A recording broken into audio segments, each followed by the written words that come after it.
I never considered myself particularly special, just a hard-working guy who knew his way around the wilderness. At 34, I had built a respectable career as a senior forest conservation officer in Montana, managing wildlife populations and training new rangers. After my father passed away from a heart attack during our annual hunting expedition when I was 20, I had to grow up quickly. I was the one who carried his body back to our truck, alone in the forest with nothing but my thoughts and the weight of his lifeless form. That experience shaped me into the man I am today. Practical, self-sufficient, and perhaps a bit too trusting. My younger brother Ethan always had it easier. While I worked night shifts at a local brewery to help our mom with bills after Dad died, Ethan got to enjoy college without financial concerns. He was always charming, carefree, and somehow avoided responsibility for anything, while I was the reliable one who handled the difficult situations life threw at us. I met Natalie at a conservation fundraiser 6 years ago. She was stunning, tall with auburn hair and striking blue eyes that seemed to look right through you. Working as a pharmaceutical executive, she earned considerably more than I did, but she never made me feel inferior about it. What immediately connected us was our shared love for the outdoors. On our third date, I took her fly fishing, and she caught more trout than I did, laughing as she released each one back into the crystal-clear river. There was something refreshing about her confidence and independence that drew me in completely. She wasn't intimidated by the rugged lifestyle I enjoyed, and instead embraced it with enthusiasm that matched my own. We would spend weekends hiking through remote trails, identifying plant species, and tracking wildlife movements across the changing seasons of Montana's diverse landscape. We married 2 years later in a simple ceremony overlooking Glacier National Park, just a small gathering with close friends and family. Her parents had pushed for a lavish church wedding in their hometown of Boston, but Natalie insisted on something that represented us better. Natural, uncomplicated, genuine. I respected her tremendously for standing her ground and choosing what felt authentic rather than what others expected. After the wedding, we purchased a modest cabin-style home on 3 acres near the national forest where I worked. It wasn't fancy, but it had character and potential. I built most of our furniture myself in the workshop I set up in the detached garage. Solid pine tables, oak bookshelves, and a handcrafted bed frame that took me 2 months of evenings to complete. The first few years of our marriage were everything I had hoped for. We hiked on weekends, took camping trips whenever our schedules aligned, and spent evenings planning our future together. Natalie was rapidly climbing the corporate ladder at her pharmaceutical company, managing larger territories and securing impressive bonuses. I was steadily advancing too, taking on more responsibilities at the park, leading environmental education programs, and training new conservation officers. We complemented each other perfectly, her ambition balanced by my stability, her sociability offsetting my more reserved nature. Everyone in our circle commented on how well-matched we seemed, a perfect blend of different but compatible strengths forming something stronger together than apart. We had agreed to wait on starting a family until Natalie turned 32 and I was 34. The timing seemed perfect. She would be established in her career, and I was hoping to secure a position as regional conservation director within a couple of years. We discussed every detail of our future family life, how many children we wanted, 2, possibly 3, which schools they would attend, whether we would raise them with religious education. Neither of us being particularly religious, we decided against it. Everything was meticulously planned and agreed upon, or so I believed at the time. Looking back now, I realize how transparent and honest I had been about my desires and expectations, while Natalie had been playing a different game entirely, one with rules I didn't even know existed. Then things began to shift in ways that were almost imperceptible at first. Natalie started working later hours, traveling more frequently for business conferences, and our intimate life gradually diminished from several times weekly to barely once a month. Whenever I initiated, she would claim exhaustion, headaches, or early morning meetings.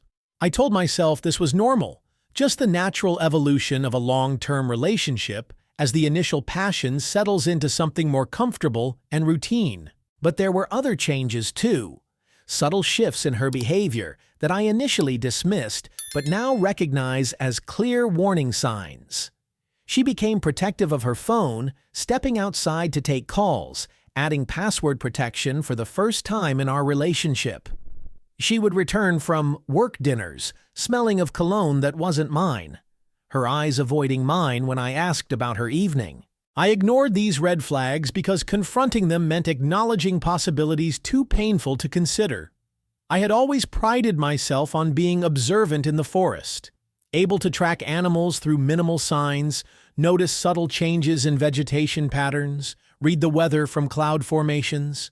Yet in my own home, I had become willfully blind, choosing comfortable ignorance over the harsh clarity of truth. I convinced myself that I was being paranoid, that my imagination was creating problems where none existed.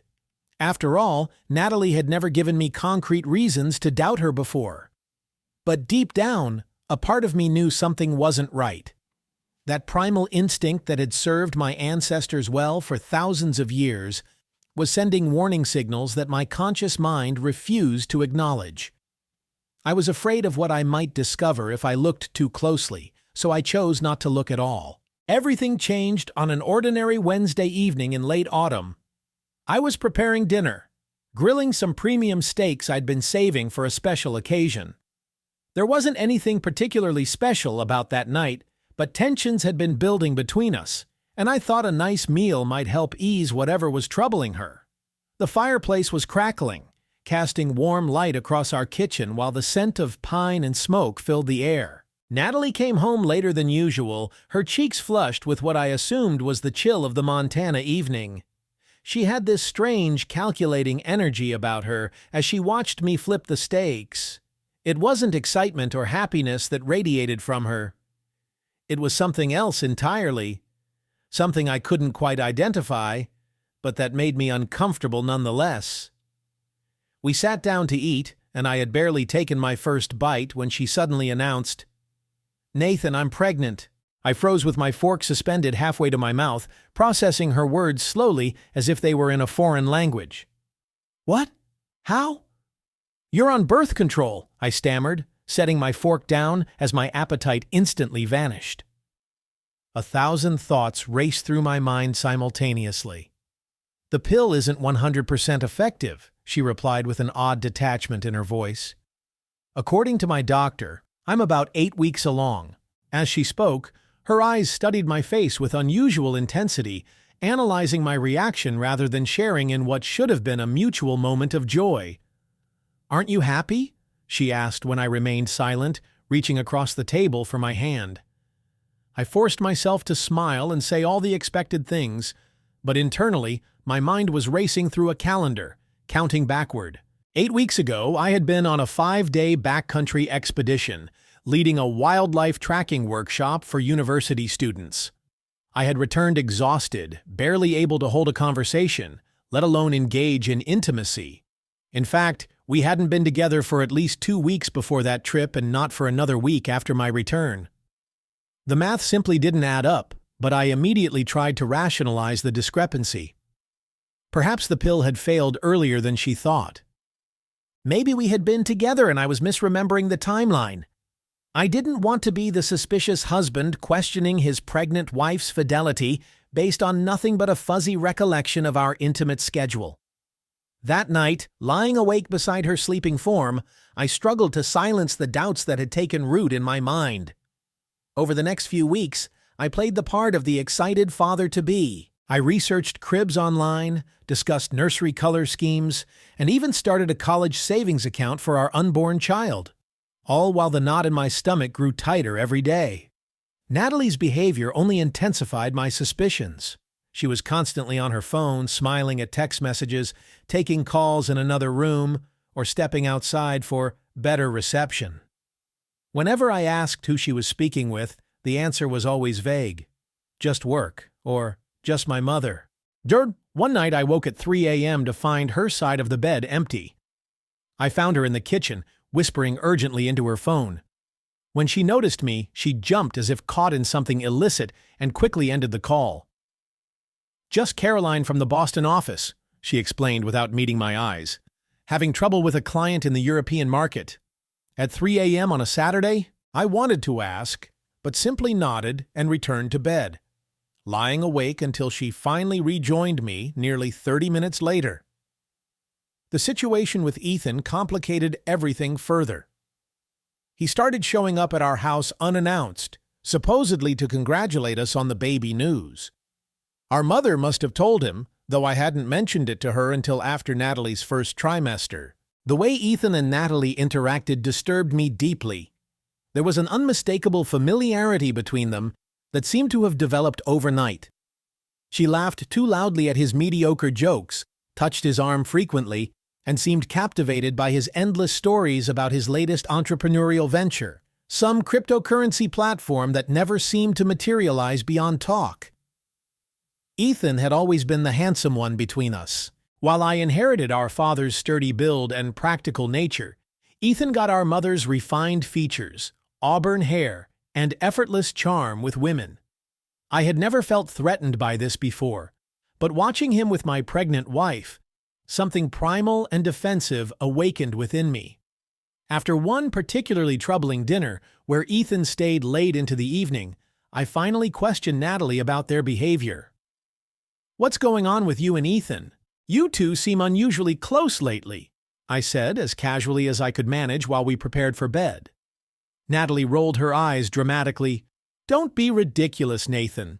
He's your brother. I'm just being welcoming since he's excited about becoming an uncle." There was a defensiveness in her voice that only heightened my suspicions, but I let the subject drop rather than provoke an argument. Over the following weeks, however, Ethan's visits became more frequent, often coinciding with my weekend shifts or late work days. I would return home to find him comfortably established on our sofa, feet propped up on the coffee table I had crafted by hand, some flimsy excuse ready about needing to borrow tools or wanting my advice on his truck's transmission problems. Natalie never appeared annoyed by these impromptu visits. In fact, she seemed to anticipate them with unusual enthusiasm. She began preparing his favorite meals when she knew he would be stopping by, keeping his preferred beer stocked in our refrigerator, and lighting the specific pine-scented candles he had once mentioned liking. These were small details that might escape most people's notice, but as someone trained to observe subtle changes in natural environments, I cataloged each one carefully, building a mental case file of suspicious behaviors. Still, I kept my observations to myself, not wanting to appear as the jealous, insecure husband accusing his pregnant wife without concrete evidence. The accusation sounded absurd even in my own mind. My wife and my brother? It seemed too cliché, too terrible to be possible. So I watched and waited, hoping I was wrong while increasingly certain I wasn't. My opportunity to discover the truth came unexpectedly one morning as I was leaving for work. I realized I had forgotten the lunch Natalie had prepared for me. An unusually elaborate meal for a workday, complete with homemade bread and my favorite chocolate chip cookies. Now I wonder if her culinary effort was motivated by guilt rather than affection. When I returned to retrieve my lunch, Natalie was showering, unaware of my presence in the house. Her phone lying on the kitchen counter buzzed with an incoming message, and the preview caught my eye unavoidably. "Can't wait to see you today. Is Nathan working late again?" The message was from Ethan. My hands trembled as I picked up her phone. We had never invaded each other's privacy this way before, having established trust as the foundation of our relationship. Or so I thought. There was no password protection. She had never needed one because I had always respected her boundaries. Until now. What I found in that text message thread destroyed the life I thought I had. "He seriously has no idea the baby isn't his. What an idiot," read one message from Natalie. "My big brother raising my kid while being too busy playing forest ranger to notice what's happening under his own roof," came Ethan's reply. I scrolled through months of their correspondence, each message driving the knife deeper into my heart. There were explicit photos, detailed accounts of their encounters, dates that aligned perfectly with the baby's conception. They had been carrying on this affair for at least 6 months, beginning around the time Natalie started working late more frequently. Half of her business trips had been fabricated entirely. She had been with Ethan during those times, in hotels I had unknowingly paid for on our joint credit card. The depth of the deception was staggering, the betrayal so complete that I felt physically ill. The worst messages were from the day Natalie told me about the pregnancy. He bought it completely. You should have seen his face, totally clueless. Ethan had responded, "That's my big bro, always the last to know everything." They had a comprehensive plan worked out. I would be named as the father on the birth certificate, financially responsible for everything, while Ethan would play the role of the fun uncle who visited often. They would continue their affair whenever I was working, and I would remain ignorant of the fact that I was raising my brother's child. 8 years of marriage, all our shared dreams and experiences, the life we had carefully built together. Had any of it been genuine? Had she ever truly loved me? Or had I simply been a convenient meal ticket, a reliable provider, while she sought excitement and passion elsewhere? My hands shook so violently I nearly dropped her phone. I took screenshots of the most damning messages and emailed them to myself, then placed her phone exactly where I had found it. I could hear the shower still running upstairs. Part of me wanted to confront her immediately, to force her to face what she had done while she was vulnerable and unprepared. But a colder, more calculated part of my mind took control. If I confronted her now, she would only deny everything, delete the evidence, and make me appear paranoid and controlling. No, if they wanted to play games, I would play too, and I would make absolutely certain that I won. I walked out to my truck and sat there, staring blankly at our home, the sanctuary that had been corrupted by their betrayal. After several deep breaths, I started the engine and drove to work, my mind already formulating a plan. That entire shift passed in a blur. I moved through my duties like an automaton, checking trail conditions, updating wildlife migration maps, and briefing junior rangers, all while internally I was shattered. My supervisor noticed my distraction, asking if everything was all right. I muttered something about insomnia and continued with my tasks, but inside I was dying. That evening, I returned home and greeted Natalie with a kiss as if nothing had changed. I asked about her day, rubbed her barely visible pregnancy bump, and discussed potential baby names, all while my heart hardened with each passing minute. If they believed I was a clueless idiot, they could manipulate. I would show them just how wrong they were. I might not have Ethan's charisma or good looks. I might not have his easy way with women or his ability to charm his way out of any situation. But I possessed qualities he had always lacked: patience, discipline, foresight, and the capacity to plan meticulously for long-term success. My first priority was gathering comprehensive evidence. The screenshots were a good beginning, but I needed to document the affair thoroughly for the legal battle I anticipated. Natalie was an intelligent woman who understood my financial stability, government benefits, and pension plan represented security for her and the child. She wouldn't relinquish those advantages without a fight. I installed a digital keylogger on our home computer, set up a small security camera in our living room, completely legal since it was jointly owned property, and began keeping detailed records of every occasion Natalie claimed to be working late or meeting friends. The evidence accumulated quickly and devastatingly. She was meeting Ethan 3 or 4 times weekly, at hotels, at his friend's apartment, and most insultingly, in our own bed when I was on overnight shifts in the forest.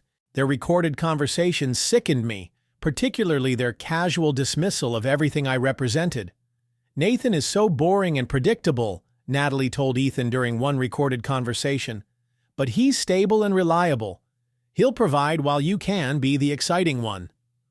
My brother had laughed callously. Poor Nathan, always doing what's expected, always following the rules. Meanwhile, I'm sleeping with his wife and making him raise my kid. They had strategized everything with calculating precision. Natalie would deliver the baby with me listed as the father on the birth certificate, making me legally and financially responsible. Ethan would be the fun uncle who visited frequently, and they would continue their affair whenever I was working. I would remain oblivious to the truth. The clueless husband unknowingly raising another man's child, my own brother's child. Each new piece of evidence was another dagger in my heart. Had our entire relationship been a charade? Had she ever genuinely loved me, or had I merely been a convenient source of stability and security while she sought passion elsewhere? With sufficient evidence collected, I needed legal protection. I contacted James, a college friend who had become a successful family attorney. "I need some advice," I began cautiously when we met at his office.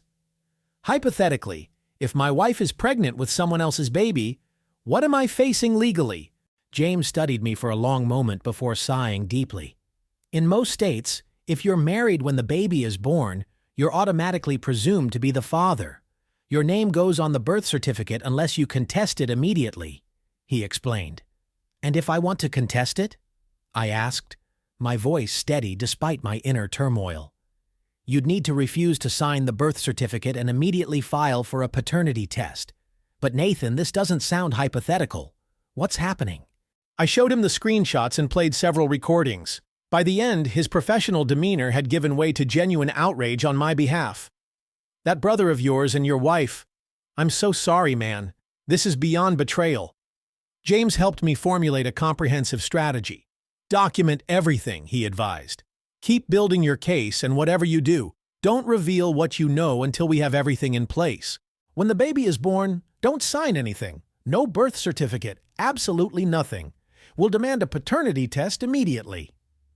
When I asked about potential child support obligations, he was reassuring. "If we can prove you're not the father and contest paternity right away, you should be absolved of financial responsibility.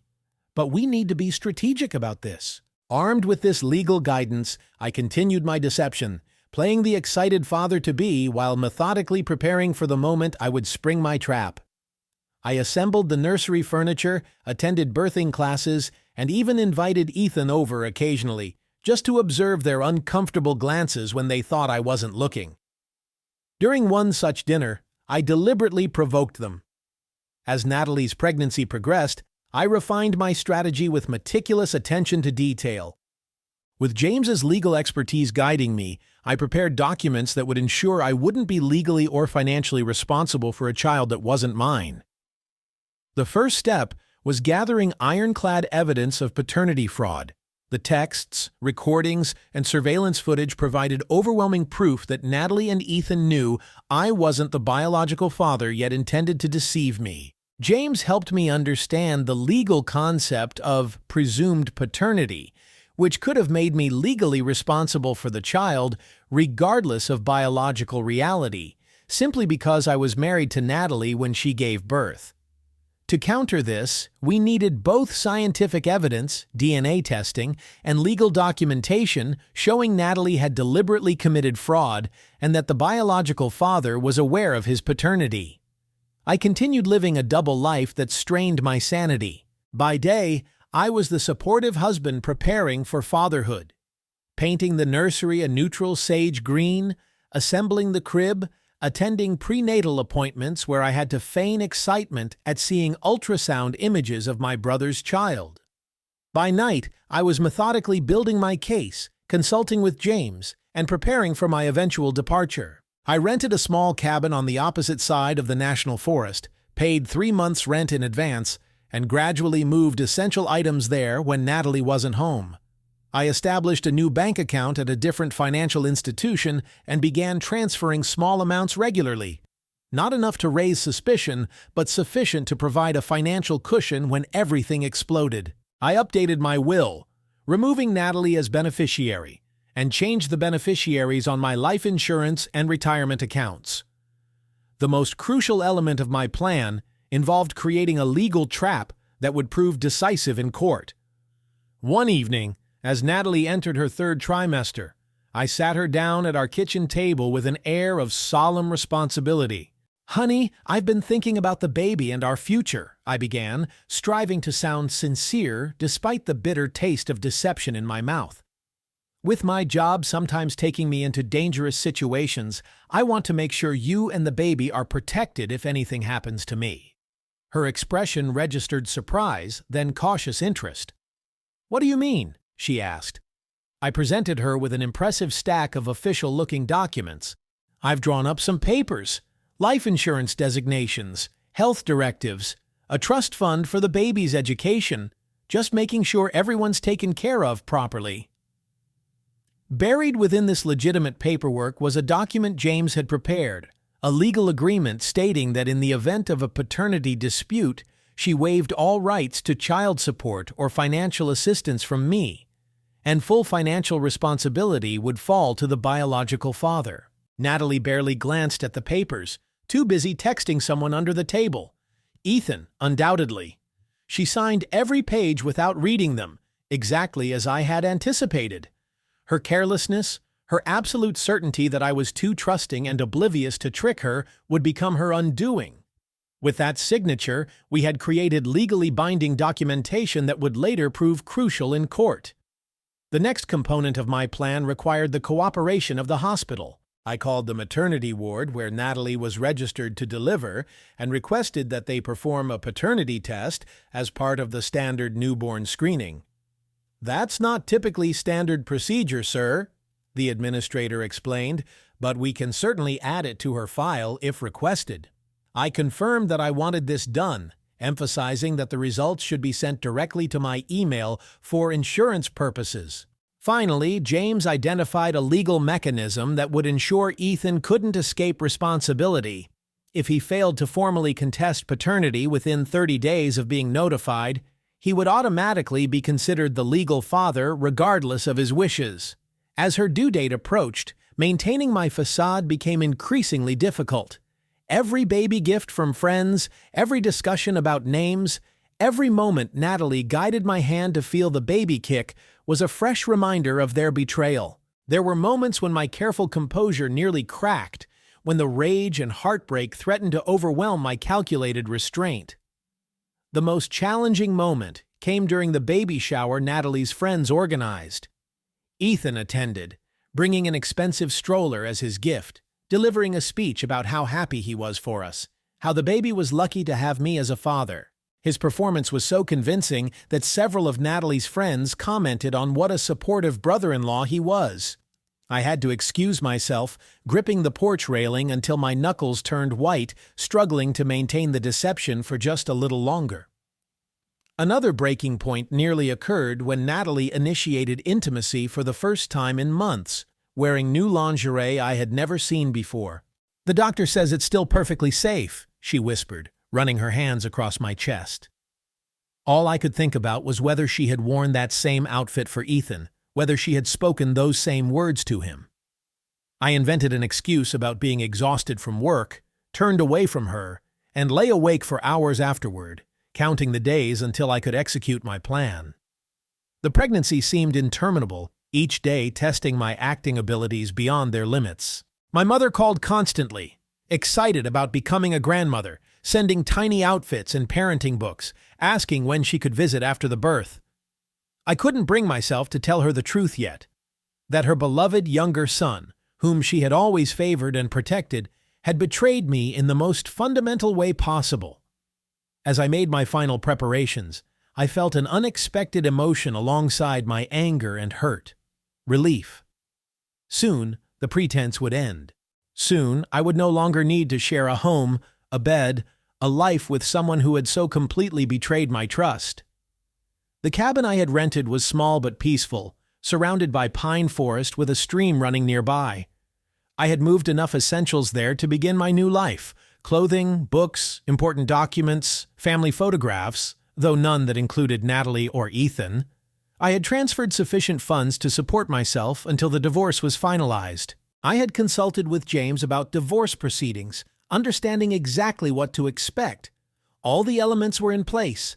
Now I simply had to wait for the catalyst that would set everything in motion: the birth of a child who would never be mine.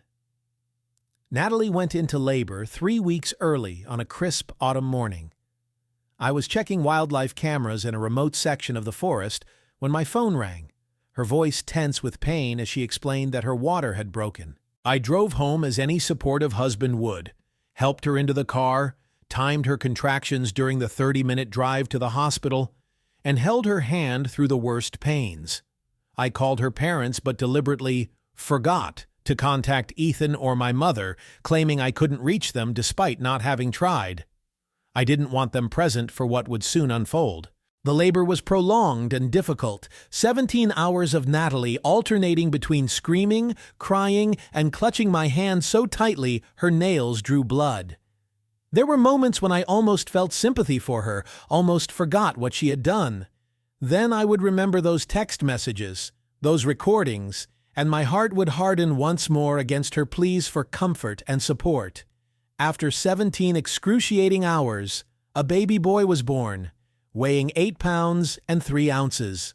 When the nurse placed him in my arms, I looked down at his tiny face, noted the tuft of auburn hair identical to Ethan's, nothing like my dark brown, and felt a complex mixture of emotions. This was my nephew, not my son. I felt no paternal connection, no instinctive bond, just a cold certainty that I was executing the right course of action. When the nurse asked if I wanted to be listed as the father on the birth certificate, I responded with practiced casualness, "Actually, I'd like to wait for the paternity test results first. Just a formality, but you know how insurance companies can be these days." Natalie's face transformed instantly, color draining as panic replaced her exhausted relief. "What paternity test?" she demanded, her voice sharp despite her fatigue. "The one I ordered as part of the newborn screening," I replied smoothly. "It's standard procedure now. Nothing to worry about if everything is as it should be, right?" Natalie attempted to argue, insisting there was no need for testing, that it was a waste of money and time. The nurse, sensing tension, excused herself to check on other patients, leaving us alone with the newborn. "Nathan, what are you doing?" Natalie hissed once we had privacy. "Why are you asking for a paternity test?" I met her gaze directly, unflinching. "Is there a reason I shouldn't?" Her face crumpled briefly before she shifted tactics, tears filling her eyes as she played the victim. "How could you even question this? After everything we've been through together, I can't believe you don't trust me." Had I not seen the evidence with my own eyes, I might have believed her performance, might have felt like the worst husband imaginable for doubting her during this vulnerable moment. Instead, I remained impassive. "It's just a simple test, Natalie. If there's nothing to hide, there's nothing to worry about." 3 days later, I received the email I had been anticipating. DNA results confirming 0 probability that I was the child's father. That evening, after we returned from the hospital with the baby, I waited until Natalie had finished nursing him and placed him in the crib. She entered our living room, exhausted but smiling contentedly. "He's perfect, isn't he?" she said, settling beside me on the sofa. "He looks just like his father," I replied, my voice unnaturally calm. Her smile faltered slightly. "What?" I slid the envelope containing the paternity test results across the coffee table. "The lab called with the results today." Her hands trembled as she opened the envelope, face draining of color as she read the document. "This must be a mistake," she stammered weakly. "Is it a mistake, Natalie? Or is the mistake thinking I was too stupid to figure out you've been sleeping with my brother?" Her head snapped up, eyes wide with shock at my direct accusation. "Nathan, I can explain." I cut her off, placing another stack of papers beside the DNA results. "Remember these? You signed them 2 months ago. Page 16 is particularly interesting.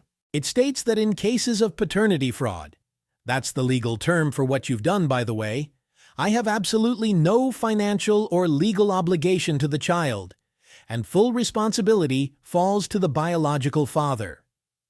She stared at the documents in disbelief. "You tricked me," she whispered. "No, Natalie, you tricked me. I just outsmarted you." As if on cue, her phone rang. It was Ethan, his voice loud enough that I could hear every word without the speakerphone. "Natalie, what the hell is this legal notice I just received?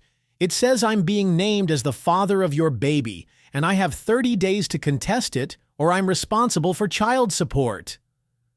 "Ryan, calm down," Natalie pleaded, her composed facade crumbling entirely. "We can figure this out. His response was immediate and revealing. "Figure what out? I never agreed to be a father. This was your idea. You said Nathan would raise the kid, and I could just be the fun uncle.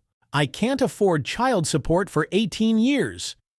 I took the phone from her shaking hand. "Actually, brother, I won't be dealing with it at all. DNA test proves it's not mine, and Natalie signed documents stating the biological father, that's you, gets full financial responsibility." The silence that followed was profound. Then, "Nathan, you knew?"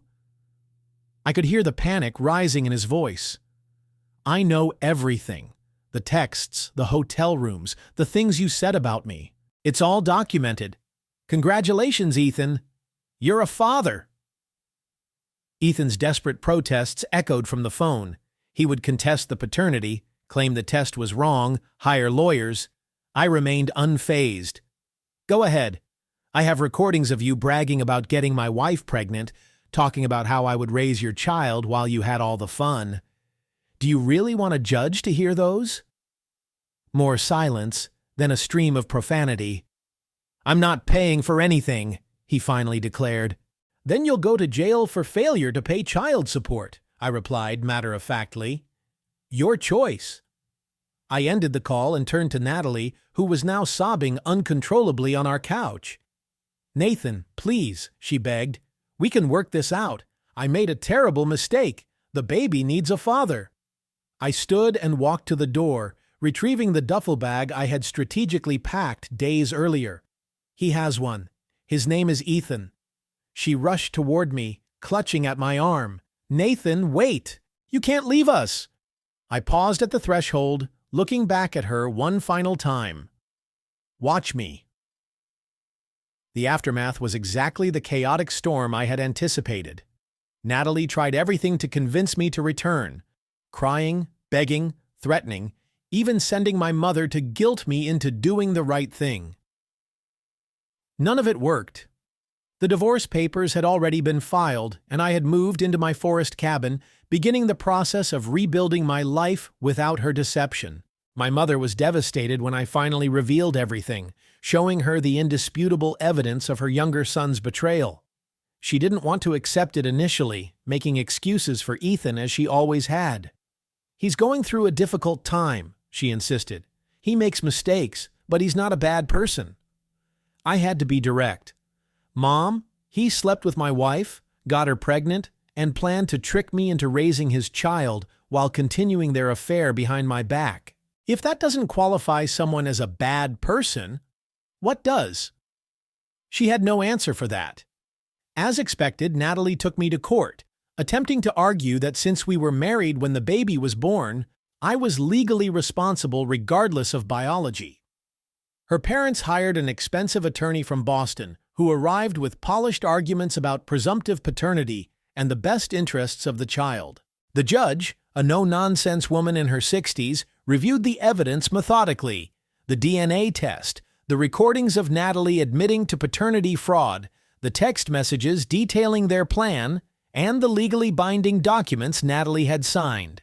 After just 30 minutes of deliberation, she dismissed Natalie's case entirely. "Mrs. Harrison," the judge stated, her voice laced with evident disgust, "this court finds your attempt to defraud your husband morally reprehensible. The biological father, Ethan Harrison, is hereby ordered to pay child support for the next 18 years. Ethan erupted in the courtroom, shouting profanities about the unfairness of the situation. The judge remained unmoved. "Perhaps you should have considered the financial implications before engaging in an affair with your brother's wife. If you fail to make your payments, you will face wage garnishment and potential imprisonment." The consequences extended far beyond the courtroom. Natalie's pharmaceutical company discovered the scandal through their HR department's routine monitoring of public court records. They terminated her employment immediately, citing a morality clause in her contract. She lost her company car,